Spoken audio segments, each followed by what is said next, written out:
Hello there, squirrels! We're on chapter 22 called In Downing Street. Instead of looking down, I can try to hold this up as long as I can.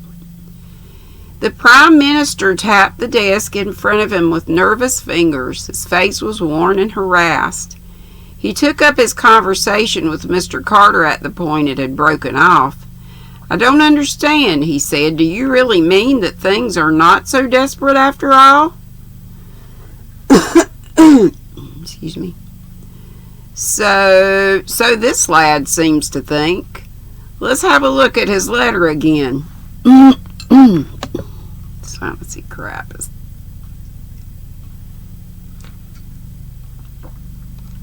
driving me nuts. Let's have a look at his letter. Mr. Carter handed it over. It was written in a sprawling, boyish hand. It sounds like tuppence. "Dear Mr. Carter, something's turned up that has given me a jar. Of course, I may be simply making an awful ass of myself, but I don't think so. If my conclusions are right, that girl at Manchester was just a plant. The whole thing was prearranged, sham packet and all, with the object of making us think the game was up. Therefore, I fancy we must have been pretty hot on the scent. I think I know who the real Jane Finn is, and I've even got an idea where the papers are. The lass is only," I guess this is Tommy. Or was that him talking to Mr.? I don't know. I'm often lost.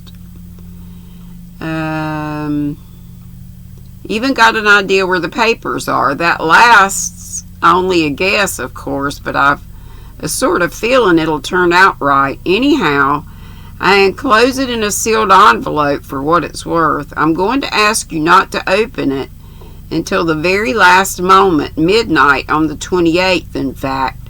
You'll understand why in a minute. You see, I figured it out that those things of tuppence's, not her, are a plant too, and she's no more drowned than I am."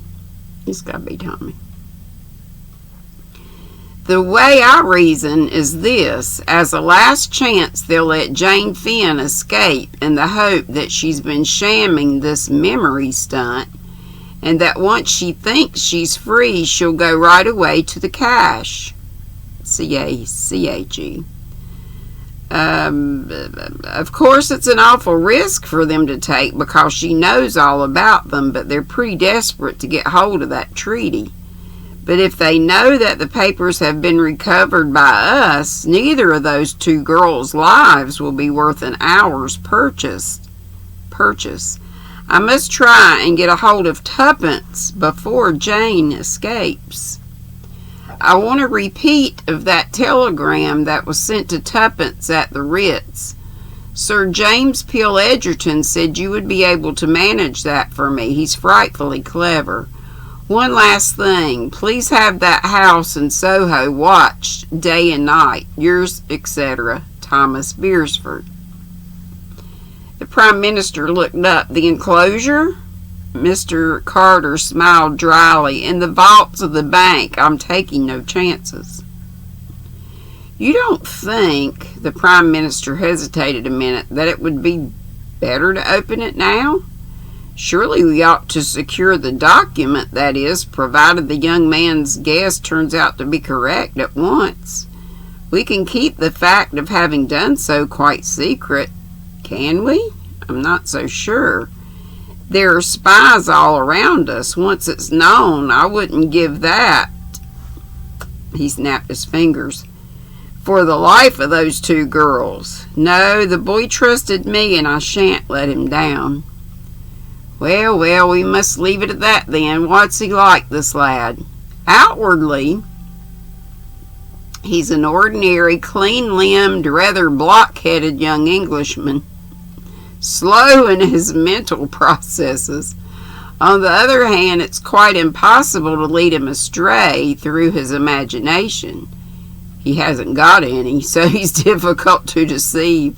He worries things out slowly, and once he's got hold of anything, he doesn't let go. The little lady's quite different.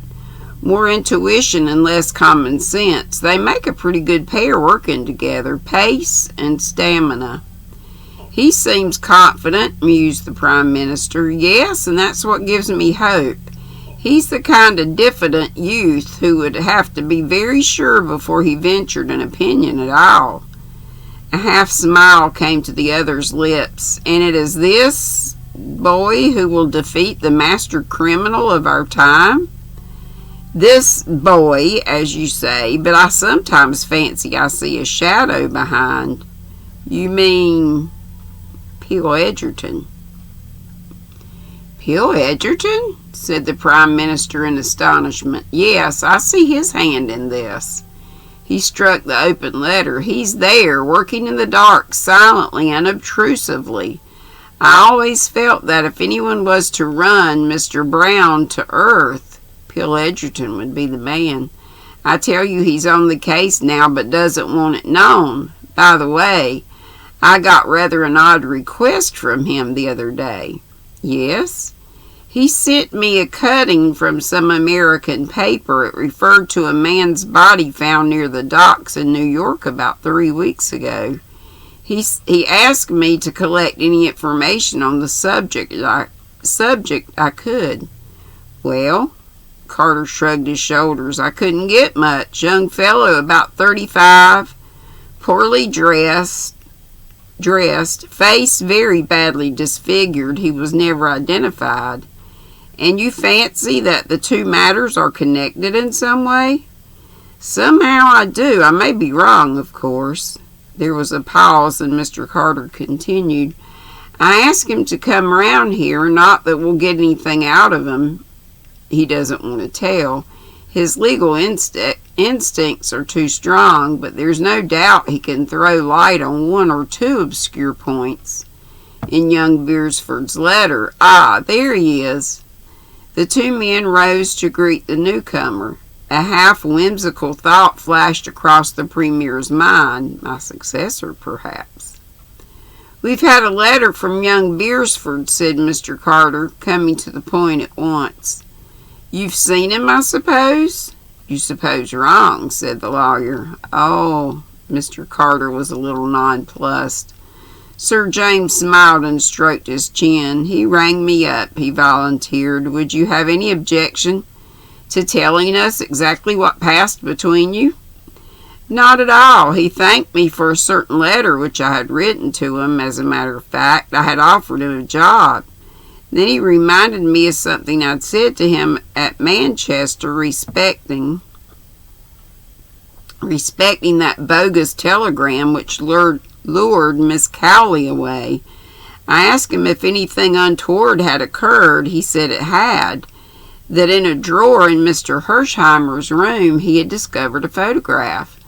The lawyer paused and continued. I asked him if the photograph bore the name and address of a California photographer. He replied, You're on to it, sir. It had.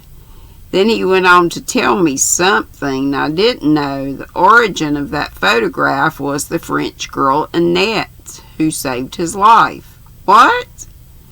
Exactly. I asked the young man with some curiosity what he had done with the photograph.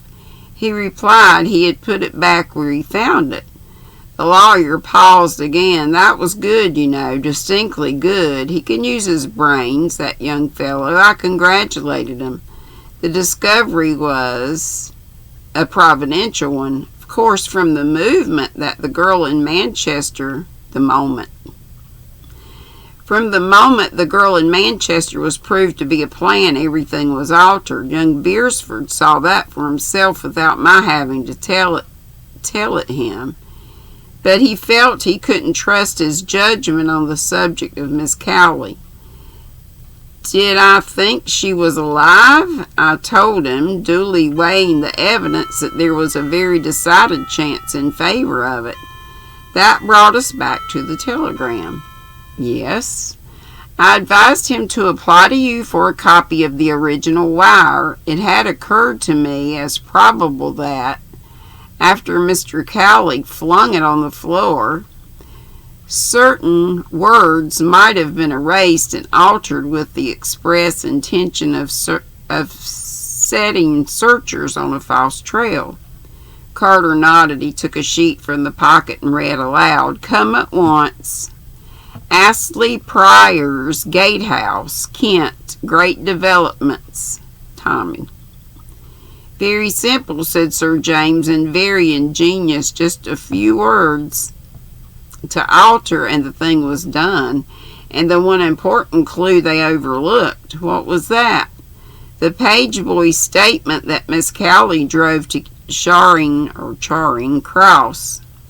They were so sure of themselves that they took it for granted he'd made a mistake. Then young Beresford is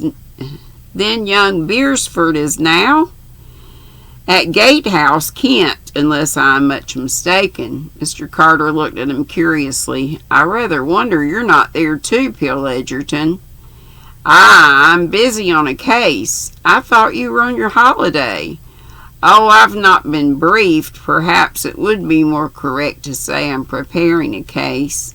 Any more facts about that American chap for me? I'm afraid not.